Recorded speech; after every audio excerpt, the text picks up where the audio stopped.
Good. How you guys doing today? Very good. Good. Team Brickstorm. Okay, so we have 10 minutes to do some questions and answers. It's going to go quite quickly, so we're trying to get the most out of this. We're going to start out by you telling us your name, your age, and how long you've been in FLL. And the timer starts now. Go ahead. I'm William Maxwell. I am 12, and this is my second year for FLL. Okay. You? I'm Michael Gerard. I'm 11, and this is my second year as well. I am Brandon Nelson. I am 11, and this is my first year in FLL. Okay. I'm Alex Carbonell. I'm 11, and this is my first year in FLL. I'm Josh Titus. I'm 12, and this is my second year. I'm Spencer Gator. I'm 12, and this is my second year as well. Right. And what was can you describe your project, what the problem was that you were trying to solve, and then how you ended up solving it? Our problem was that there are no companies that actually do senior-friendly, focus on the elderly age group.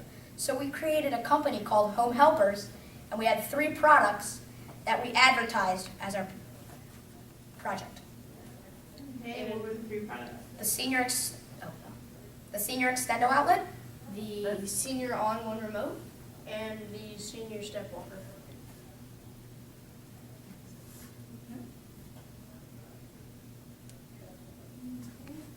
Okay, so how did you you guys come up with your team name?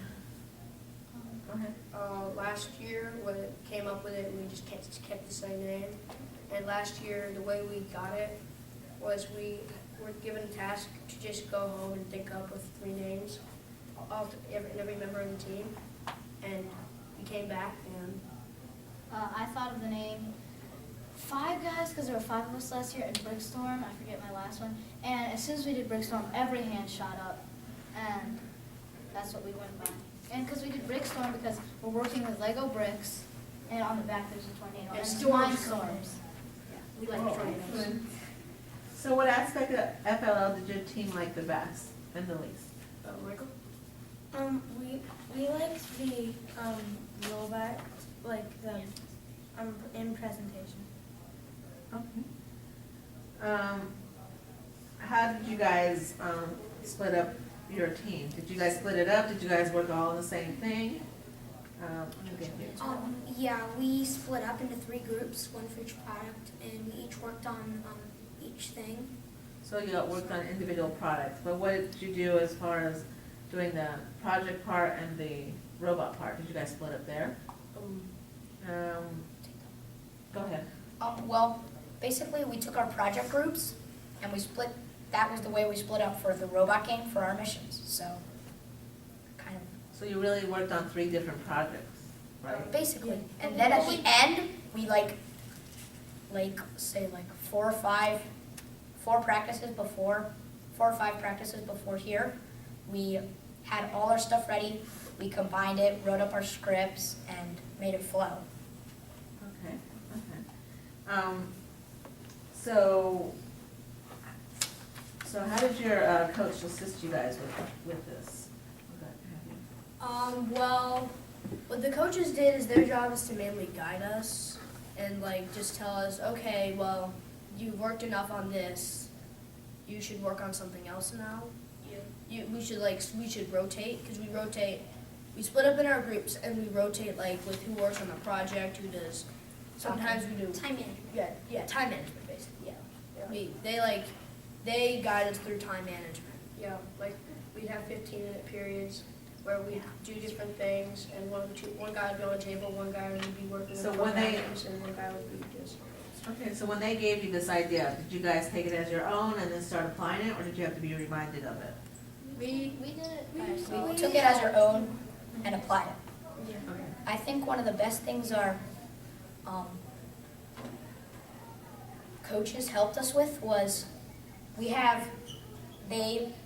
Josh's mom found this website where you could print out these poster boards that have pictures on them. So that's how we got our references in. We had this big poster board that William held up, and that was our references. So Okay. Yeah. They helped us, and they bought our costumes. We had red capes, old people costumes. What did you guys learn by working on this project in the script? Yes. Well, some things we learned is that there are some very odd things that you don't even think of in it yourself that maybe seniors have trouble with that we could think of to solve.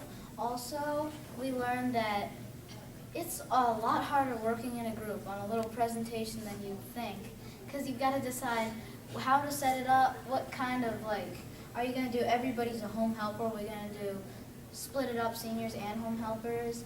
And so and some of us wanted to have the same role. Like we had 3 seniors, 3 home helpers, but maybe we had 4 people that wanted to be home helpers and 2 that wanted to be seniors. And we had to vote on it. Another one do you think we learned that is seniors need a lot more help than the average person thinks they do, and that they want to admit. And that it's, like William said, it's a lot harder to work as a team than people think it is, because one kid might have an idea, but you just don't see it the way he does, so you think it's bad. But then you have to let him do some things instead of just dictating what to do all the time. You have to let everyone contribute. Can you give us an example of gracious professionalism you've seen either during the season on your team or another team? Go ahead. A good example of gracious professionalism that I've seen is probably it's basically just trying to give up. Like you may think, at least for me, is that I may think that this idea is probably the greatest idea in the world, but just kind of stepping back and letting them step forward, even though you really don't want to. But they'll just be like, no, let them do it. When you've been contradicting them so long, and you finally step back, they just be kind to you right back, even though you may have been so mean to them. That's really good example for me. Yes. I see it in the robot competitions that if the other team that you're facing completely blows your team away, they don't go, haha, we beat you by 300 points. They go, good job, you guys, and they might tell you what you need to work on with your robot, so that makes you better. Okay. So if you don't win the competition, what do you think you get out of it? Michael? Well, you know that you have to, you know what you learn from your mistakes, and also, you see what you did wrong there, and you know what to do better. And all glory goes to God. Yeah, I'm sorry? All glory goes to God. You also learn when you lose, you learn how to lose, because you're not going to win everything every time in your life.